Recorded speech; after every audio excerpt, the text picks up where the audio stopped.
On November 1971, the world was about to witness one of the most baffling mysteries in history. A man who looked no different from any other traveler walked calmly into the airport.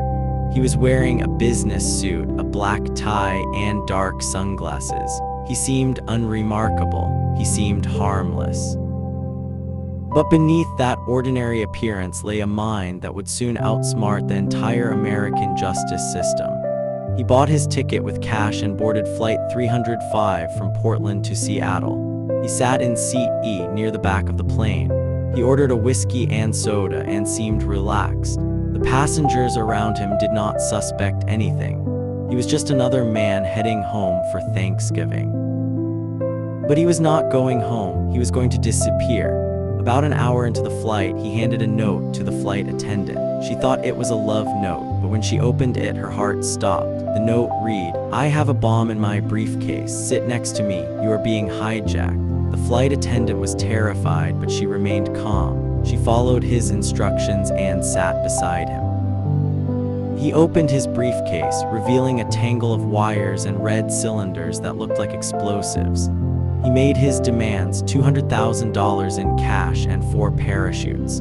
He said that when the plane landed in Seattle, the money and parachutes must be ready or he would blow up the plane. The pilot notified the authorities and the FBI was brought in. The authorities had no choice but to comply. They quickly assembled the ransom in unmarked bills. The money was handed over along with the parachutes. The plane landed in Seattle, where all the passengers were released safely. Then the hijacker ordered the pilot to take off again and fly toward Mexico. He commanded the plane to fly low, with the landing gear down and the rear door open. The plane took off into the dark, rainy night. The hijacker ordered the crew to stay in the cockpit. He was alone in the cabin. The wind howled outside and the rain lashed against the windows. The atmosphere was tense. The crew did not know what would happen next. They were completely powerless. At some point over the dense forests of Washington state, the hijacker opened the rear door. The wind roared into the cabin. The plane shuddered. The pilot heard the sound of the door opening and the rush of air, but he could not see what was happening. He only knew that the hijacker had jumped out into the unknown. He disappeared into the cold, black night. The rain swallowed him. The wind erased his tracks. He was gone as if he had never existed. The pilot and crew were left in shock. They had just witnessed something they would never forget. The man who had hijacked their plane had simply vanished. The search began immediately. The FBI launched one of the largest manhunts in American history. They searched the rugged terrain of the Pacific Northwest. They used helicopters, dogs, and hundreds of agents, but they found nothing. No body, no parachute, no money. The man had disappeared into the wilderness. The mystery deepened as the days turned into weeks and the weeks into months. The FBI followed leads, interviewed witnesses, and examined every piece of evidence. But the hijacker had left no fingerprints, no DNA, and no clues. It was as if he had planned every detail to perfection. The hijacker had used a fake name, D.B. Cooper.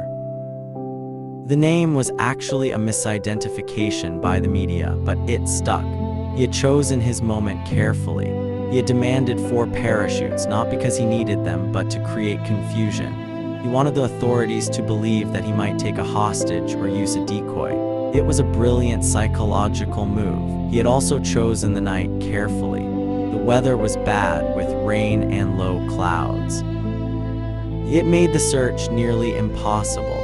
He had timed his jump perfectly, knowing that the rough terrain and dense forests would make it difficult for anyone to find him. He had thought of everything. The case captured the public imagination.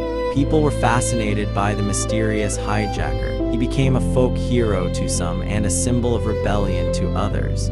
Songs were written about him, books were published. Films were made. The story of D.B. Cooper became a legend. The FBI continued its investigation for decades. They examined the parachutes, the money, and the plane.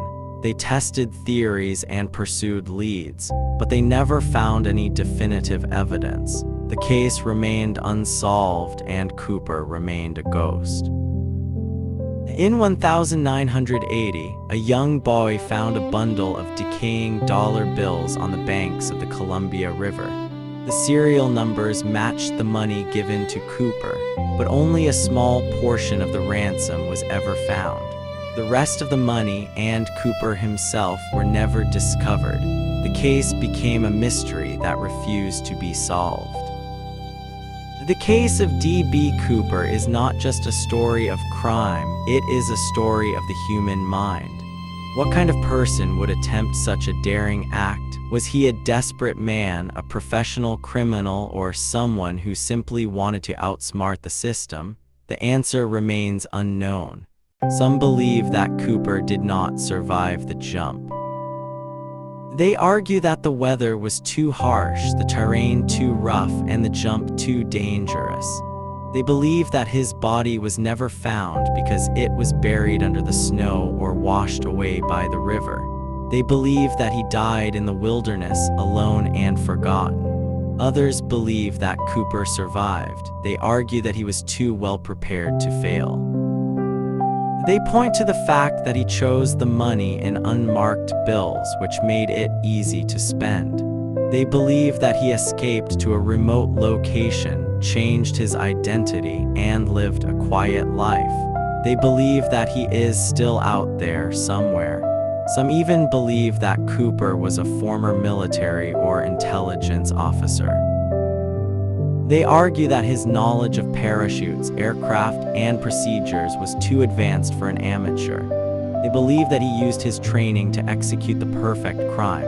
They believe that he was a ghost in the system. There is also a psychological dimension to the case. Cooper's calmness, his confidence, and his ability to control the situation suggest a man who was not afraid of death.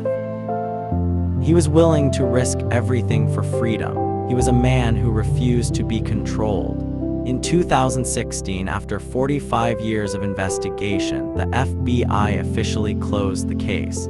They announced that they had exhausted all leads and could not solve the mystery. The case remains unsolved to this day.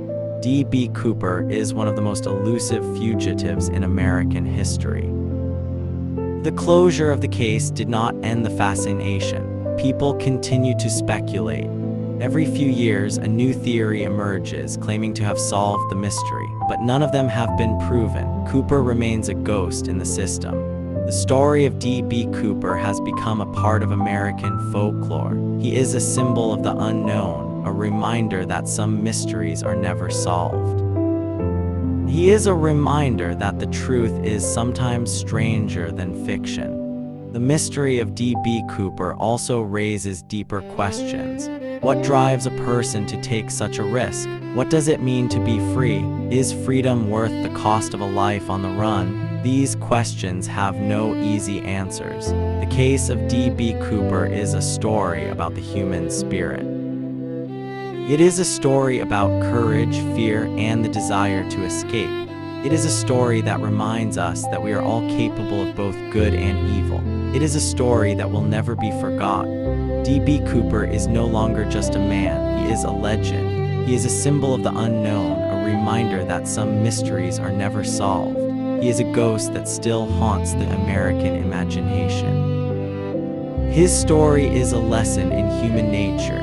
It shows us that the greatest mysteries are not always the ones that are solved, but the ones that remain unanswered.